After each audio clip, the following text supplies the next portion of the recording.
Welcome back to the Great Culture Wars in EU4, and I would like to have a look at our eastward expanders. So Egypt had their head start, but now the Syrians have caught up. They are now colonizing the coastal center of Aden, and that means they will open their own expansion in India very soon. So yeah, Egypt had their head start, but now they're going to have to contest with the Syrians, and I don't think they will win. This is great power number one, at least at the moment. They will continue, I'm pretty sure they will continue to just declare wars and attack the Egyptians for not only their heartland provinces and perhaps even the island of Cyprus, but they will also take over all of their colonies. I think Egypt had a chance, but the Syrians are just too quick. They're just catching up too quick, and I think they cannot escape. So I would say Egypt is probably dead. The Egyptians are dead. But yeah, we left off last time with having a look at a big war because Leone has declared a war against the Catalans because they want to have a province here. They called in the Bretons, which are not important. They called in the Occitans, which are very important because they're still a strong French nation or French culture. Now, the Occitan strength is probably in North Africa, most of it. They're also allied to the Moroccans, and they broke their lines, probably not purposefully, but they did break it with the Andalusians because they sided with the Catalans in this conflict. So the Catalans are probably going to get destroyed. They have already been devoured by the Occitans and the Leonese. At least in previous wars, they have lost a lot of provinces, and now they're going to lose even more. But I do wonder if we also see the Andalusians having to give up lands to the Leonese. If that happens, the Leonese definitely have to kick out the Tuscans because then they will bother them and they have exactly the same map color. So they definitely have to kick them out, otherwise it will be very confusing. But once that does happen, if, like, for example, these two provinces and maybe these three provinces go into Leonese hands, there's basically nobody. I mean, even now, there's pretty much nobody that can stop them from unifying Iberia. I've been saying this for a long time, but I think no one is there to stop them. No one's left to stop them, especially if they keep good relations with, like, the Occitans and the Moroccans. They can just take it all over. And I wonder how much they're actually going to take now. I hope that they take, I think they have a few, like, claims here. I hope that they take them, and I also hope that they actually take this. I don't know, I would like to see it. But yeah, that's what's going on. Other than that, we have the Tuscans attacking Andalusia and the Catalans. Probably it's the right time to do it, but I'm not sure if it's really all that smart. But anyway, we have a peace here. Venice did lose Venetia. Did they have to release Croatia? I'm actually not too sure about this. Maybe not. It doesn't seem like that, no. The Umbrians did have to give up lands to the Greeks, so yeah, the Greeks have all of these lands under their control. I like that. That looks very nice. Now all they gotta do is basically take over Bulgaria, Edirne, and Constantinople, and then they're all set.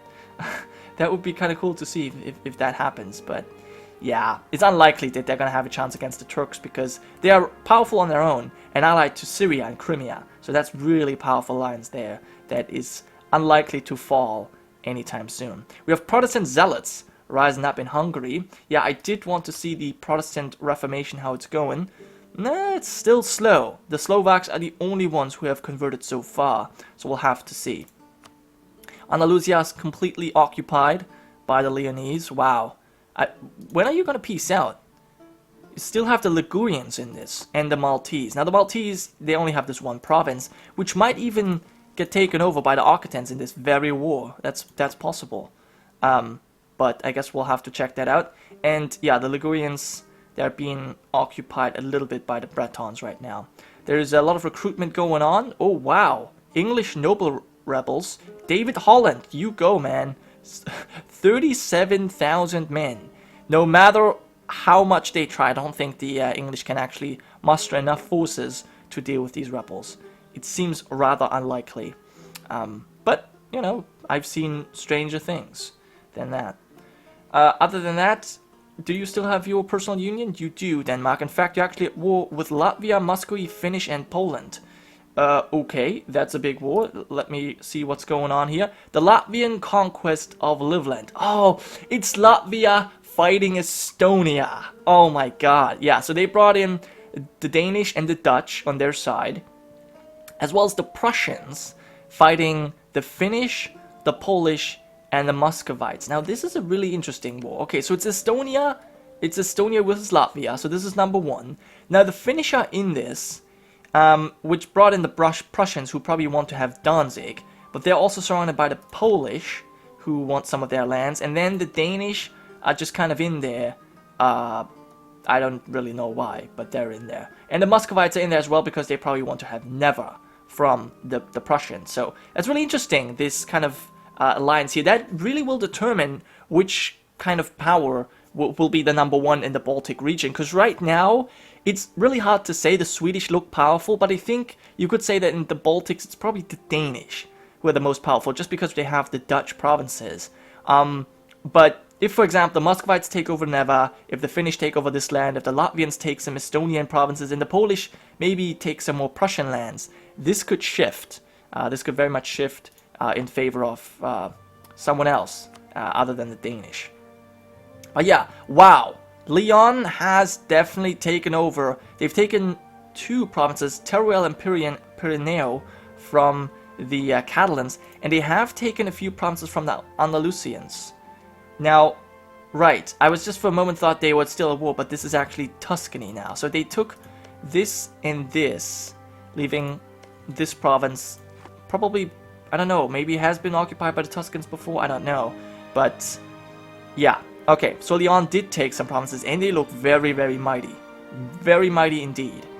Wow. Malta did not have to give up anything, and Ashanti has spawned, as they always do in these games.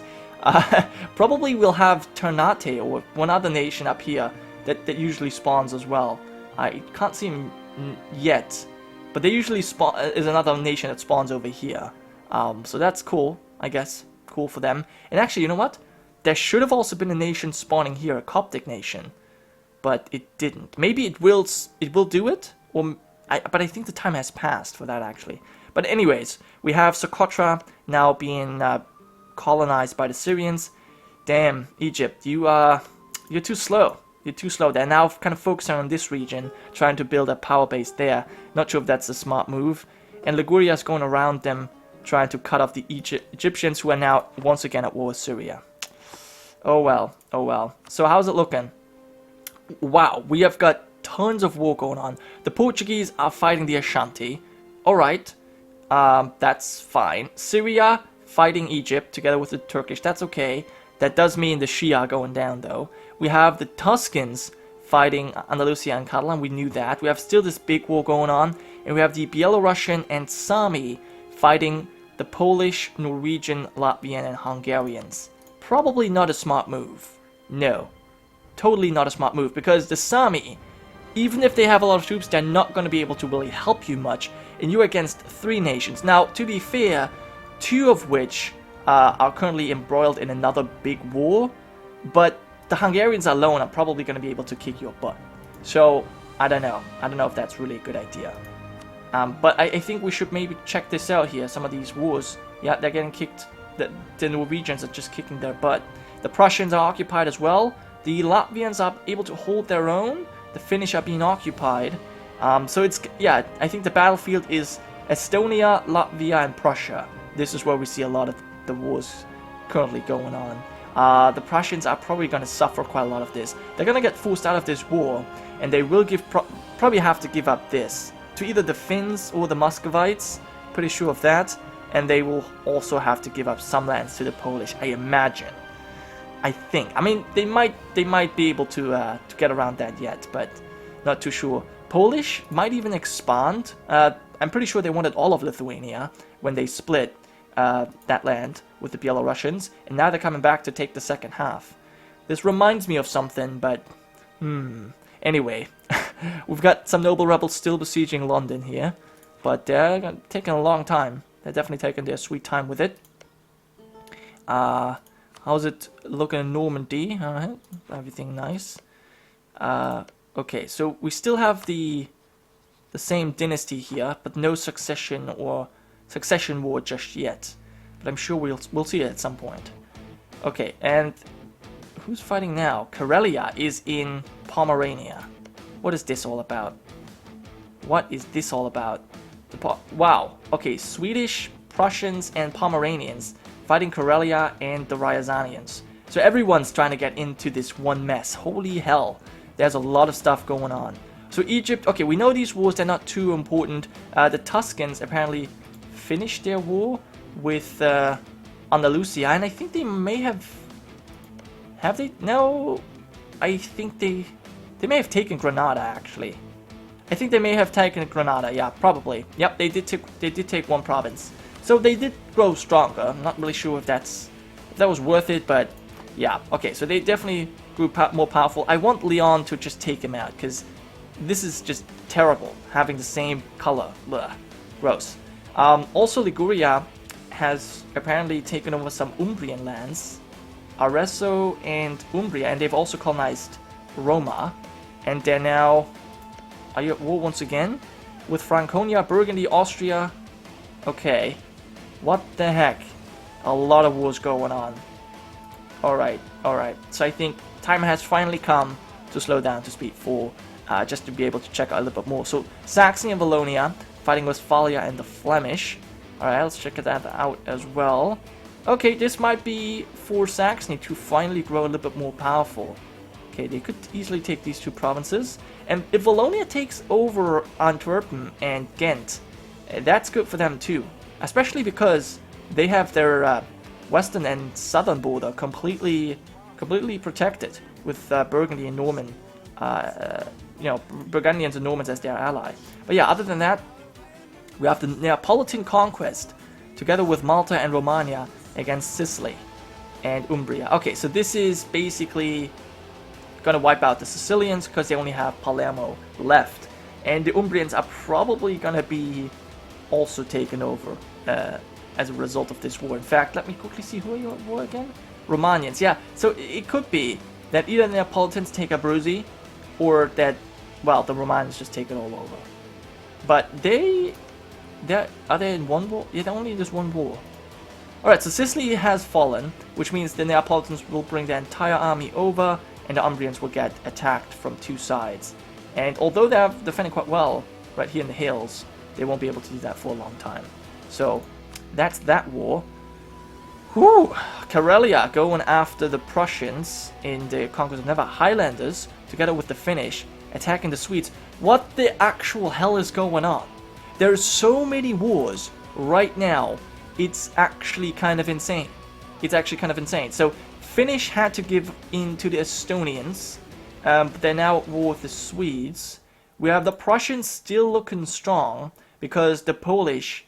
Oh, the Polish have been pieced out. The Muscovites have been pieced out as well.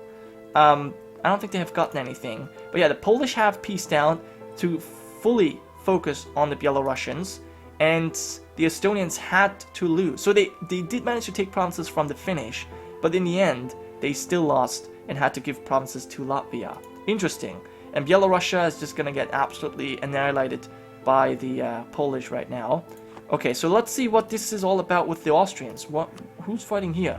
Austria-Franconia, they're best buddies. Then we have the Lombards in this, and Burgundy. Okay, now I think that Austria and the Franconians can deal with the Rhenish and Swiss, and if Burgundy can hold their own against the Gascons, then there's still the Ligurians to deal with, though. Well, who was the attacker here? Probably the Swiss. No, it was Austria. No, it was the Franconian conquest of Oberschwaben against... Where is that? Oh, this is over here against the Swiss. Huh.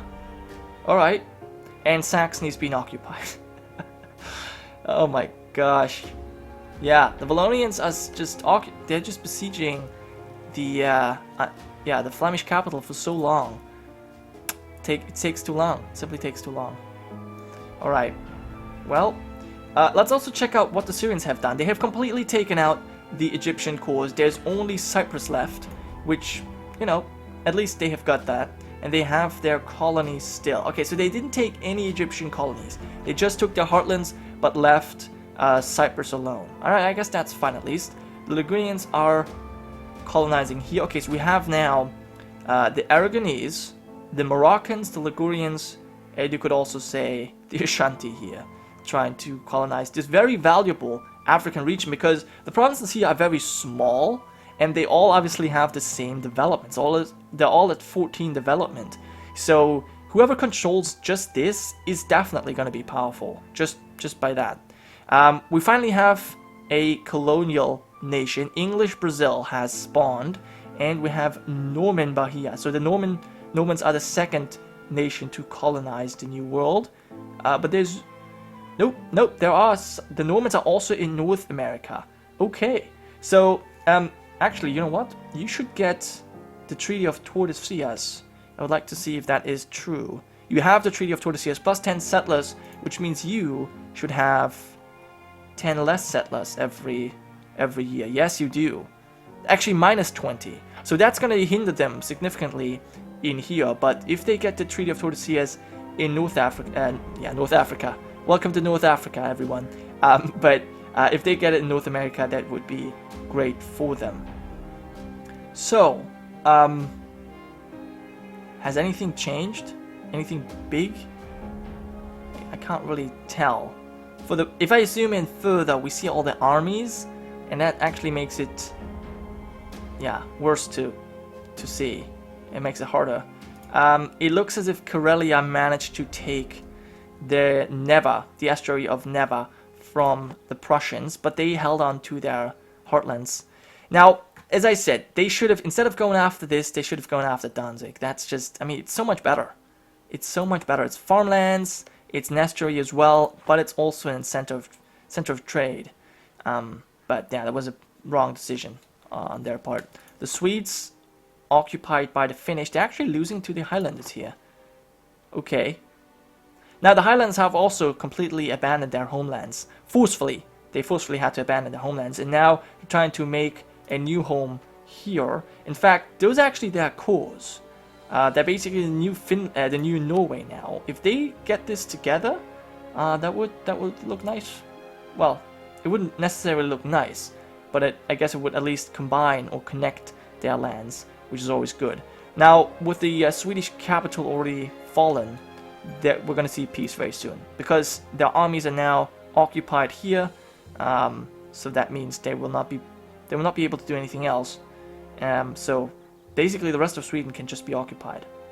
Okay, the English have finally decided to attack their noble rebels, and they're losing horribly. So the Scots are getting ready with their troops. Not sure if we're going to see an invasion, because the English probably have some really good alliances. Yeah, actually they are allied to the Scots, so never mind. The Scots are just trying to protect from these rebels. The Saxons managed to push back. Cool, I thought them dead, but apparently the Valonians managed to fully occupy the Flemish, and now they are helping out their allies. Well, that's good to see. That's good to see. The Swiss still fighting. Wow, this is big. This is truly big. The Neapolitans have finished off the Sicilians, so they are now completely gone as well. Their culture has been...